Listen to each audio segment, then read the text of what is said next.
Alors, j'interromps ces questions de téléspectateurs parce qu'il y a du nouveau dans l'affaire de la jeune Justine à Brive-la-Gaillarde. Vincent Vantinghem du service police-justice de BFM TV est avec nous. Le suspect est passé aux aveux?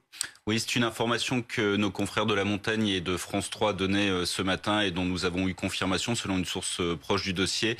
Le suspect qui est donc en garde à vue, qui était en garde à vue depuis mardi matin, est passé aux aveux à la toute fin de sa garde à vue.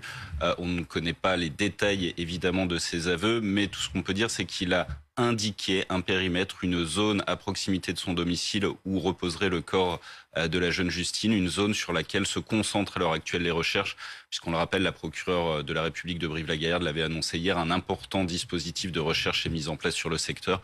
Donc les recherches vont se concentrer sur ce secteur-là.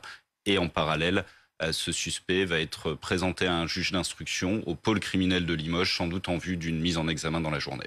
Anaïs Kroutz, vous êtes en direct de Brive-la-Gaillarde en Corrèze. Vous pouvez nous confirmer vous aussi ce que nous disions à l'instant, ces aveux du suspect qui était en garde à vue depuis quasiment 48 heures.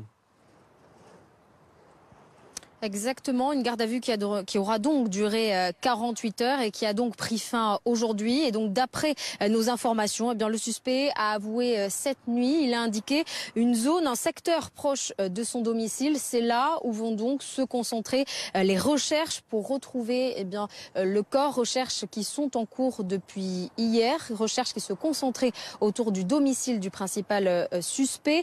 Donc ce principal suspect va donc être présenté tout à l'heure dans la journée devant la chambre d'instruction, le pôle d'instruction du tribunal judiciaire de Limoges, en déferment devant un magistrat qui était l'option la plus probable, puisque la procureure de la République de Brive avait annoncé qu'une information judiciaire allait être ouverte au vu des éléments qui avaient été découverts au fur et à mesure des investigations, les traces de sang dans la voiture et la chambre du jeune homme, ainsi que le sac à main de Justine retrouvé près du domicile du suspect. Et donc le parquet de Limoges a annoncé qu'ils allaient communiquer d'ici la fin de journée, donc donner de nouveaux éléments et de nouvelles informations sur cette affaire.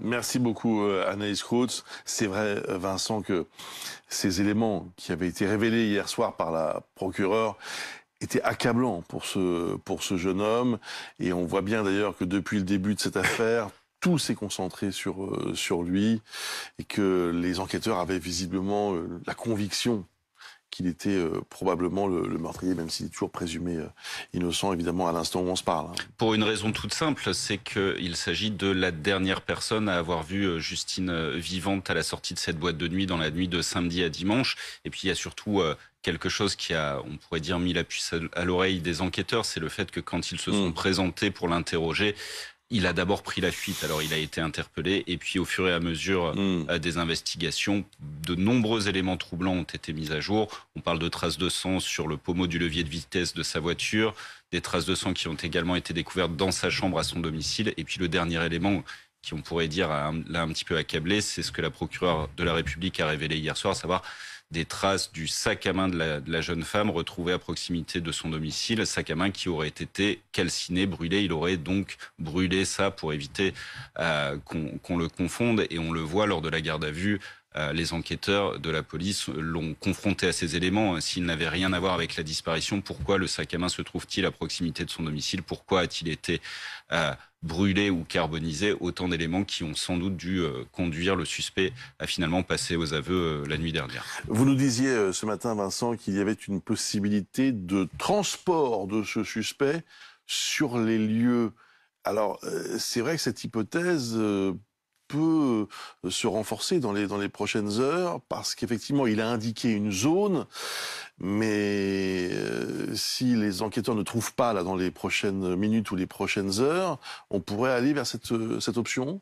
Oui, alors on pourrait aller sur cette option, à ceci près que ça risque de prendre peut-être un tout petit peu plus de temps, parce qu'aujourd'hui, on le voit, sa garde à vue est terminée. Ouais. Donc va être déféré d'abord au parquet de Limoges qui va reprendre l'enquête, puis devant un juge d'instruction aux fins d'une mise en examen. On ne connaît pas encore pour quel motif, ça se sera dévoilé dans la journée, mais on imagine qu'il va d'abord passer devant un juge d'instruction, puis devant un juge des libertés de la détention pour savoir s'il doit être placé en détention, et ça va être la priorité du juge.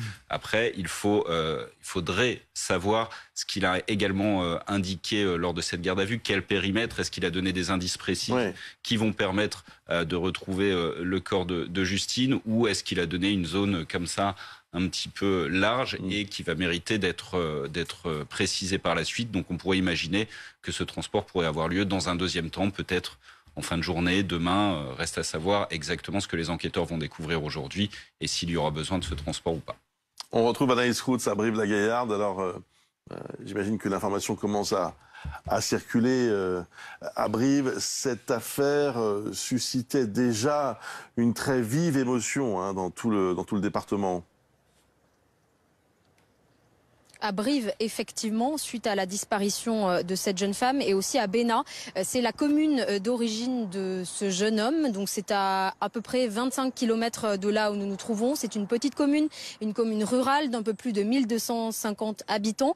Et donc là-bas, eh bien, on connaît évidemment ce jeune homme, puisque c'est une petite commune, tout le monde se connaît. Et puis c'est une famille d'agriculteurs. Ce qu'on peut dire aujourd'hui, c'est que ce jeune homme, il a 21 ans, il est ouvrier agricole, il est très inséré socialement, très actif dans la vie associative du village. Il y joue au foot depuis l'âge de 6 ans. Donc quand on est allé en reportage hier là-bas, on a senti aussi des visages particulièrement fermés lorsqu'on pose des questions sur ce jeune garçon. Des gens qui effectivement ne veulent pas nous parler, en tout cas hors caméra, nous expliquent qu'ils sont bouleversés par ce qu'il s'est passé, parce que cette famille, c'est une famille d'agriculteurs, des gens très bien, nous disait-on hors caméra, et des gens qui n'ont pas l'habitude aussi de connaître un traitement médiatique aussi important. Donc évidemment, cette affaire suscite beaucoup d'émotions, d'une part pour la famille de ce jeune homme, mais aussi pour la famille de Justine, qui est donc toujours portée disparue à l'heure actuelle. Merci beaucoup Anaïs Routz. Je rappelle qu'une conférence de presse est prévue à 18h30 à Limoges, après donc ce rebondissement dans ce dossier et les aveux du suspect. Il reconnaît donc avoir tué Justine Verhaak, âgée de 20 ans.